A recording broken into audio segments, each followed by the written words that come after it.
It was another road. Ganoon man ay walang mga lubak at malinis ang biyahe nila. May ilang bahay silang dinaanan. Ang iba ay konkreto at ang iba ay yari sa kahoy. Makalipas ang 15 minuto ay natanaw ni Larissa na sa dulo ng tinutumbok nilang daan ay isang maliit na bungalow. Pinturado iyon ng puti at pula ang bubong. Sa tansya niya ay 100 metro ang layo ng pinakamalapit nitong kapitbahay na nadaanan nila kanina. Pagkaparada sa sasakyan ay nagmadaling bumaba at naunang pumasok sa kabahayan si Munit. Nang makababa siya ay hinawakan siya ni Jack sa siko at inakay papasok sa loob. Sa sala ay naroon si Munit at niyuko ang isang batang lalaki na marahil ay 7 o 8 taong gulang. Nakangiwi ito at hindi malaman kung maiiyak o hindi. Subalit, nang makita ang pagpasok ni Jack ay agad na napangiti. "Tito Jack, may palagay akong sinuway mo na naman ang bili ng mami mo na huwag magtungo sa gubat, Marlon," Jack reprimanded gently. Masuyong ginulo nito ang buhok ng bata. "Ano bang mga dahon itong tinapal mo sa sugat ni Marlon, Asun?" tanong ni Munit sa dalagitang lumabas mula sa kusina. Iritasyon at pag-aalala ang nasa tinig nito habang nakatitig sa mga dahong nakatapal sa sugat ng bata. "Dinidikdik na dahon ng bayabas at Munit," sagot ni Asun. "Para huminto ang dugo." Tumayo si Munit nang lumapit si Larissa sa bata at umupo sa gilid ng sofa na yari sa Nara at Sulhiya. "Matapang kang bata, hindi ka umiiyak," wika niya sa palakaibigang tono at nginitian ito habang inangat ang mga dinidikdik na dahon at sinuri ang sugat. 2 pulgada ang haba ng sugat at may kalaliman. Kailangan niyang magtahi ng ilang stitches, subalit 4 na ang dugo. "Papahiran natin ng pampamanhid ang sugat mo para hindi mo maramdaman ang tahi ko, ha?" she whispered gently. Ngumiwi ang bata pero tumayo. Nakita niyang akmang lalapitan ni Jack ang bata, subalit mahigpit ang yakap ni Munit sa bewang nito. Habang nililinis niya ang sugat ay nakikita niya sa sulok ng mga mata na nakasubsob sa dibdib ni Jack si Munit. Small sobs came out from her. "Hindi ko talaga kayang supilin ang batang iyan. Jack, I'm so worried about him. Nasa curiosity stage si Marlon, Munit, at hindi pa natatagalang lumipat kayo rito. Basta saan ba't makakasanayan din niya ang lahat ng mapanganib na lugar sa gubat na ito?" Makalipas ang 15 minutos ay tumayo na si Larissa. Mula sa medical bag ay ilang perasong antibiotics ang ibinibigay niya kay Munit. "Bilhin mo ang kabuuan ng inireresita ko. After 3 weeks ay dadalawin ko si Leonie bago ako bumalik ng Manila. Titingnan ko ang sugat ng anak mo." Nilingon niya ang bata at nginitian. Nagpaalam na si Jack sa mag-ina. Nagpahabol ang bata na bumalik ito na tinaguan naman ni Jack. Kasama nila sa labas si Munit. Nasa sasakyan na si Larissa ay nananatiling nakikipag-usap pa rin si Jack dito. Nag-aalala ang mga mata ni Munit na nakatingala kay Jack habang ang isang kamay ay nakapulupot sa bewang nito. His hand is strolling her here with tenderness. Inalis ni Larissa ang paningin sa dalawa at itinuon ang pansin sa walang hanggang kagubatan sa paligid niya. Base sa naririnig niya, usapan ng dalawa kanina ay bagong lipat lamang ang mag-ina sa lugar na iyon. Sa anyo at ayos ni Munit na hindi mukhang probinsyana at sa culture nito pagsasalita ay hindi posibleng taga-syudad ito. At sa tingin niya ay hindi nagkakalayo ang edad nito at ni Jack. Lumilipas ang mga sandali at nabilang na yata niyang lahat ang mga puno sa paligid niya, pero nananatiling naroon ang dalawa. Itinaas niya ang kamay sa bibig at naghikab ng matuunan ng pansin ang bahay ni Munit.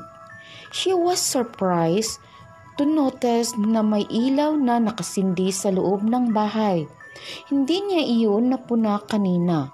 Kunot ang noong niyuko niya ang wristwatch, 10 minuto makalipas ang alas 6. Muli siyang iginala ang paningin sa paligid. It was getting darker. At ang matataas na puno sa paligid ay lalong nagpangyari upang higit na dumidilim. Sa pinipigil na iritasyon ay sumungaw siya sa bintana ng 4-wheel drive. I hate to interrupt Jack, but it's getting dark. Si Munit ay nananatiling nakakapit sa baywang nito at lumakad na kasama nito patungo sa sasakyan. Masuyo itong tumingala kay Jack. Planted a kiss on his mouth. Dadalawin mo ba si Marlon bukas? Tanong nito. Sandaling nag-atubili si Jack bago tumayo. Doktora Garcia, tila galing mula sa malayo ang tinig na iyon, and she wished it would go away. Subalit, patuloy na naririnig niya ang pagtawag sa kanya. Tinig na unti-unti ay nagpabalik sa kanyang malay. Nang magmulat siya ay dashboard ng pick-up ang natuunan niya ng tingin. Bagaman may natatanaw siyang liwanag ay madilim ang buong paligid. Nakatulog ka? Wika ng tinig sa ibabaw ng ulo niya. Nakatulog siya, and to compound her sense of disorientation. Hindi lang siya nakatulog, kundi napagtanto niyang nakahilig siya sa matipunong braso nito. It felt so warm and comfortable. Niyoko niya ang kambyo ng sasakyan and wondered how he managed to have used it without waking her up. Agad siyang tumuwid ng upo. Hindi niya matiyak kung saang bahagi ng biyahe pabalik sa restaurant siya nakatulog. She must really be so tired. Hindi biro ang halos 8 oras na pagmamaniho niya mula Maynila. Idagdag pa na wala siyang tanghalian at pagkatapos ay ang pagpapaanak niya kay Leonie. Embarrassed, nilingon niya ang katabi. Where are we? Nasa restaurant na ba tayo? Umangat ang mga mata niya sa liwanag na natatanaw niya sa dulo ng pick-up. Her eyes scanned for her car. Ikinalulungkot kong hindi kita inihatid sa restaurant. Alas 7 na at alam kong pagod ka na para magmaniho pa ng mahigit 1 oras. Naisip kong pagpalipas ka na ng umaga bago mo ipagpatuloy ang pagbibiyahe. Magpalipas ng umaga? Manghang ulit niya. Where? Niwala akong nadaan ng hotel o inn. Sa bahay ko. Ang nakikita mong iyan, itinuro nito ang nasa unahan nila. Ang nakikita niyang maliwanag. Bahay mo? Mula sa dilim sa paligid ay inaninag niya ang itinuro nito. Ilang yarda mula sa kinaparadahan ng pick-up ay isang two-story house. Hindi niya matiyak ang kayarian dahil ang tanging liwanag na nakikita niya ay ang bombilya na nasa harap ng bahay. Yes. At ipanatag mo ang loob mo. Hindi ako nag-iisa sa bahay na iyan. May kasama akong mag-asawang katiwala at ang aking... Hindi ako sanay na natutulog sa bahay ng hindi ko kilala, Jack. Wika niya sa nahahapo at formal na tinig. Umasa akong ihatid mo ako sa restaurant. Sinabi mo lang ang pangalan ko, he said smiling. Ibig sabihin ay magkakilala tayo. Iyon ang kauna-unahang ngiting nakita niya rito mula kanina. And she had never seen a 6-year smile. Sapat upang ang puso niya ay tila napabilis ang pintig. Hindi ka nakapananghalian at tama lang ang oras para sa hapunan. Halika nang bumaba. Anyaya nito at binuksan ang pinto sa bahagi nito. Hindi siya makapagdesisyon kung bababa ng pick-up o hindi. Gusto niyang makipag-argumentong dapat ay ihatid siya rito sa restaurant ni Manang Milya, but she found out she was too tired and too sleepy to argue. Isa pa, ang isang taong matinding pag-aalala sa isang kaibigang manganganak ay hindi masamang tao. At ang tenderness na nakita niya kanina para sa mag-ina ay sapat upang mapanatag siya. Binuksan ni Jack ang pinto sa bahagi niya. Alanganin siyang bumaba nang alalayan siya nito. Ihatid kita bukas na bukas din ng umaga, wika nito at iginiya siya patungo sa bahay. The house had a big and open-wooded balcony. Parang iyong mga ranch house na nakikita niya sa mga western movies. But maybe it was a ranch house. Binuksan nito ang 2 panel na pinto at pumasok sila. Maluwag at malaki ang loob ng bahay. Simple at comfortable. Ang malalaking sahig na tabla ay makintab. Malalaki ang mga bintanang nakasara na. At naroon ang impresyon na presko at mahanging ang kabahayan. Ang mga kasangkapang nakikita niya ay yaong lamang kinakailangan. Kung tutuusin ay mukhang panlalaki ang lahat ng mga kasangkapang nasa loob ng maluwag na kabahayan. If even had an atmosphere of a man's house, ni walang kortina o flower vase man lang, o kahit picture frame. Ang nakikita niyang nakasabit sa dingding ay isang antigong relo. Sa maikling salita, walang women's touch. At nakalimutan niyang itanong dito kung may asawa ito. Pero agad na pumasok sa isip niya ang sinabi nito kanina na 2 katiwala ang kasama nito sa bahay. Sa sandaling iyon ay isang matandang babae ang lumabas sa sala mula sa kung saan. Ginabi ka, Jack, wika nito at agad na lumipat ang tingin sa kanya. Gumuhit ang kursunidad sa mga mata nito. Nanganak na ba si Leonie? Oo, Manang Antonia. Nakalalaki ang mag-asawa. Siya ho si Doktora Garcia. Siya ang nagpaanak kay Leonie. Isang nahahapong ngiti ang pinakawalan ni Larissa sa matandang babae. Si Jack ay sinabit ang sombrerong buli sa sungay ng usa na nakapako sa may likod ng pinto. Hindi pa ho kami naghahaponan, Manang Antonia. Iinit ko sandali ang sinigang na kanduli, Jack. Please. I don't think I have the appetite to eat anything. Wika niya kay Jack. Gusto ko na lang magpahinga. He would have argued. Subalit nang makita nito ang hapos sa mukha niya ay tumango. Manang Antonia, ipagtimpla na lang ninyo si Doktora ng isang basong gatas. Pahabol nito sa matandang babae na tumalikod papasok sa kusina. Inabot ni Jack mula sa kanya ang medical bag niya at ipinatong iyon sa ibabaw ng kabinet. She sighed in relief. Ngayon niya na-realize na napakabigat ng bag na iyon. Pagod na siyang totoo. What about my car? Tanong niya. Ibigay mo sa akin ang susi ng kotse mo. Ipakukuha ko iyon at bago ka pa magising ay nakaparada na iyon sa harap ng bahay. Ituturo ko sa iyo ang daan na higit na mas malapit kaysa National Road.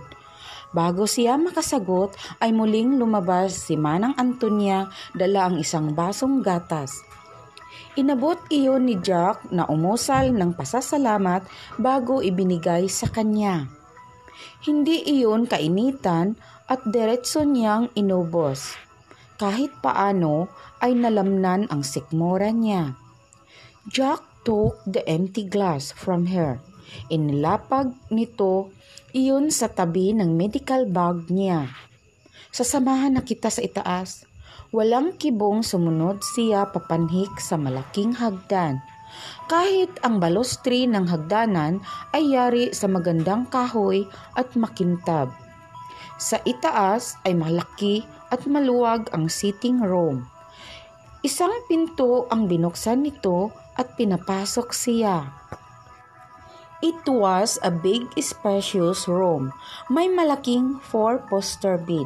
Puti ang kubrikama at ganoon din ang punda ng mga unan na may borda pa.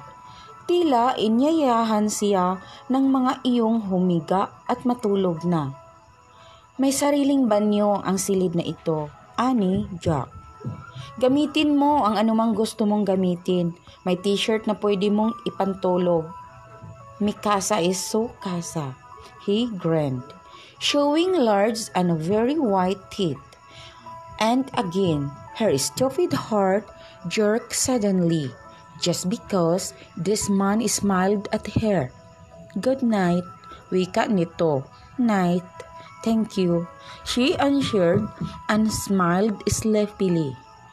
Narinig niya ang marahas na paghugot nito ng hininga.